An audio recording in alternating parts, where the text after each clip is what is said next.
Like, I don't want, I spend most of my days going, hey, hope I don't die today. That's my biggest fear, dying. One guy told me, he said, you know what the biggest fear is? The fear of public speaking. I go, oh, yeah? Yeah. It's not bowel cancer or anything like that? You sure you want to check your statistics there?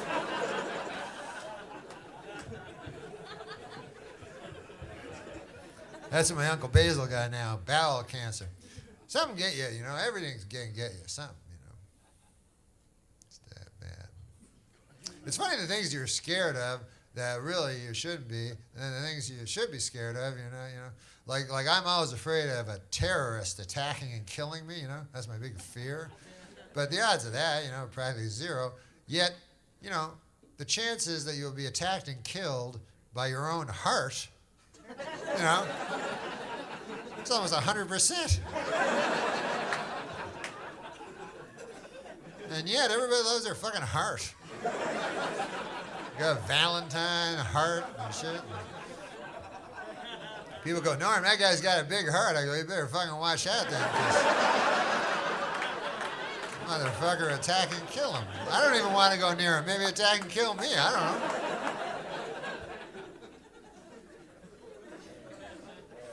That's what got my dad. He was sleeping in his bed, and just his heart attacked and killed him.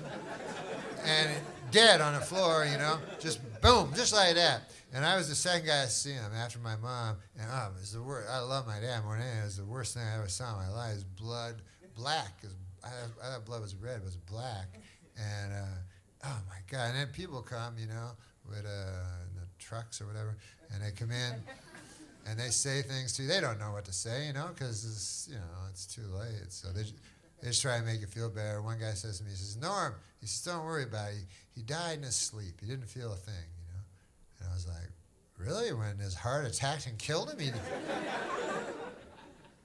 Because I wake up if, like, a cat walks across my belly. I don't know if my dad was that sound asleep or not.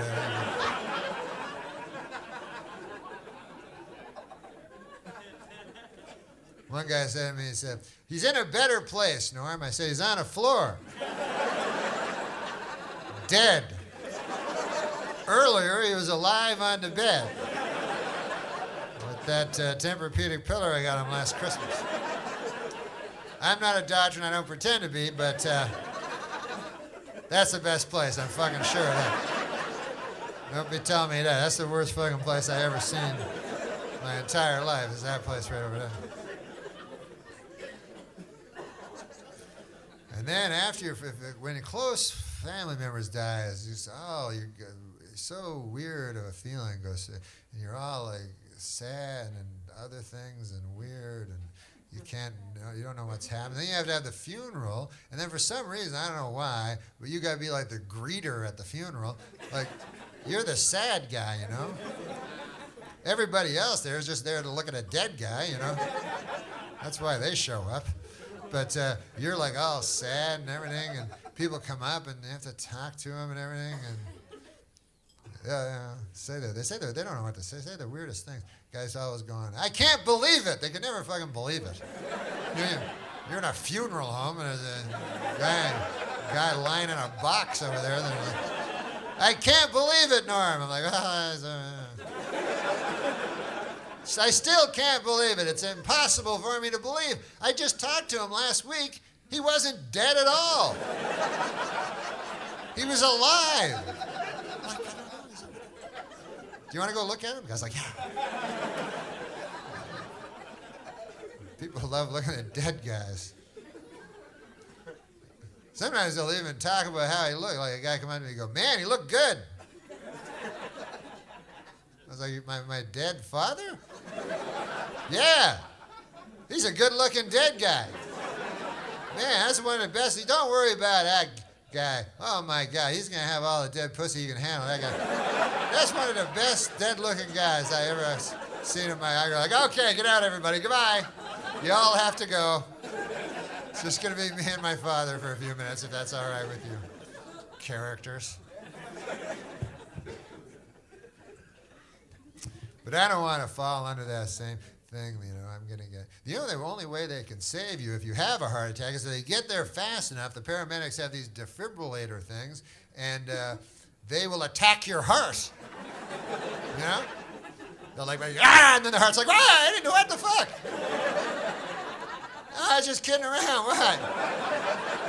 I wasn't going to kill him. That's so funny that you think that I was going to kill him. On account I wasn't. I was warning him. Because he'd been eating a lot of cheese sandwiches lately and stuff. And I thought, you know. So I actually ordered them. You can order them now, and I urge you to do that if you have any history. You can get them at your house, and then you can you know, get your family, and you can even do it to yourself. You know, you can use the defibrillators on yourself. So, anyways, I ordered them, and then they come. And as soon as I get them, first thing I'm going to do, attack my heart. Like before, you know, like preemptively.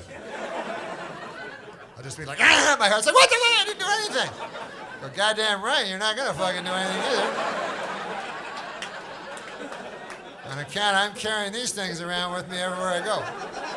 So, let's go on a roller coaster.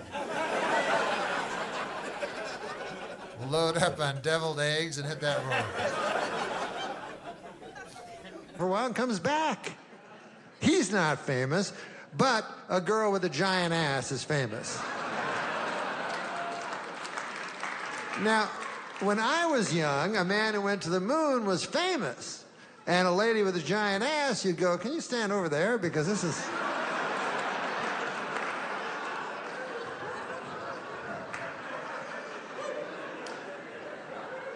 Harrison Schmitt. So how many people that went to the moon do we even know? There was, we know the first ones. There was Neil Armstrong, Buzz Aldrin. They went Apollo 11, Neil Armstrong, Buzz Aldrin. And even the third is hard to remember. His name was Michael Collins. And Michael Collins, in one of the just most unfair jokes, I don't know what it was, he got to go all the way to the moon, but not go on the moon.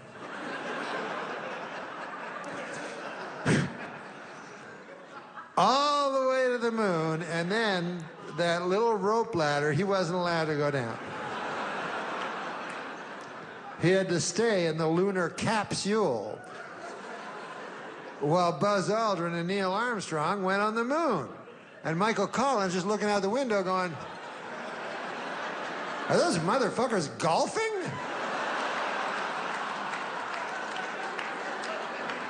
Good God, they're golfing. Wait a minute, they got a dune buggy now. I was only allowed to bring so much, and they brought dune buggies. This is... I have to keep up a good face, I guess.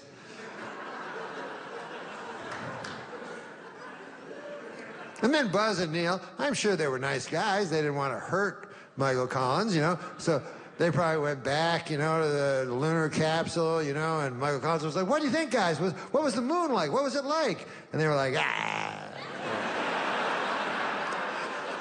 It's all right if you like that kind of thing, I guess. I prefer the lunar capsule myself. I can't speak for Buzz, but I really do like the lunar capsule.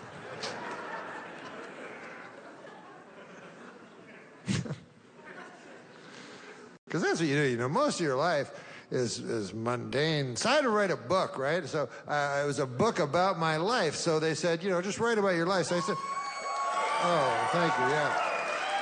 Yeah, it turned out to be the greatest comic novel ever written, but when it started, it was supposed to be a memoir, you know, a autobiography. So it makes you think about, well, what is my life? So I started thinking about it, right? So I said, okay, I wake up in the morning and I eat some Count Chocula. And then I watch SportsCenter while I'm digesting my Count Chocula. And I phone my friend, Fat Freddy. And I go, hey, you want to eat a cheese sandwich or something around 3 o'clock? I got to wait for my Count Chocula to digest, but how'd that settle with you? He goes, yeah, great. So I get together with him. And on my way, I get some groceries to bring home for later. And then, of course, there's dinner, you know? So most of my life is finding and consuming food. So it doesn't make for a riveting read.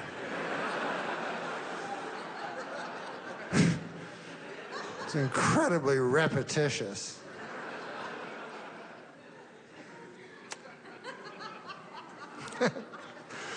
When you're writing, you learn a lot of that. I went to a guy who was a big writer guy. He told me about things I didn't know about. Metaphors, you ever hear of them? He said, you got to use metaphors. I'm like, what's that?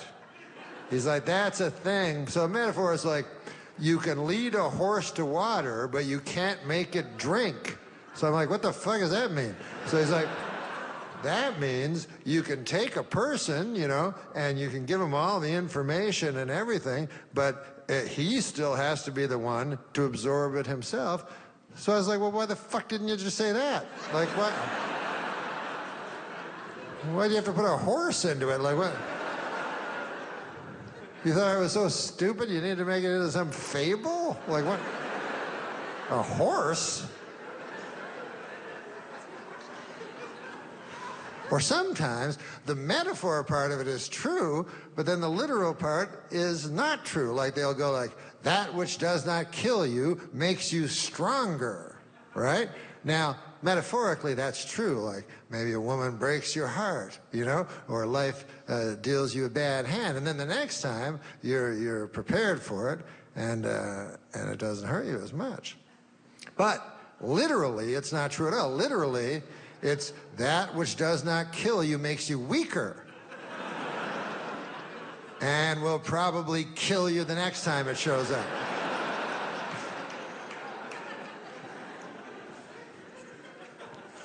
That's why I like, personally, I like the ones where the metaphor is true and the literal part is true. Like, they say like beauty is only skin deep. I think that's beautiful because it is like, you know, really what makes a person attractive is what's inside, their friendship, their conviviality, their goodwill, not this optic trick, you know? And so it has that. But also literally it's true because you could be, you know, the handsomest guy in the world, you know? You'd have like this chiseled jaw and beautiful thick mane of a hair, you know? Large shoulders and narrow waist. You guys horny? Is it just me or? Giant quads, a perfect body, 6% body fat, you know? But you take that same guy and you skin him.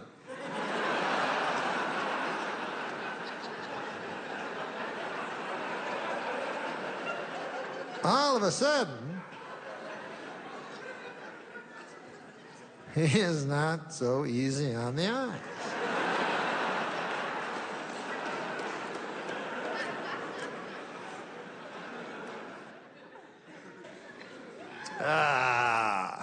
Getting old.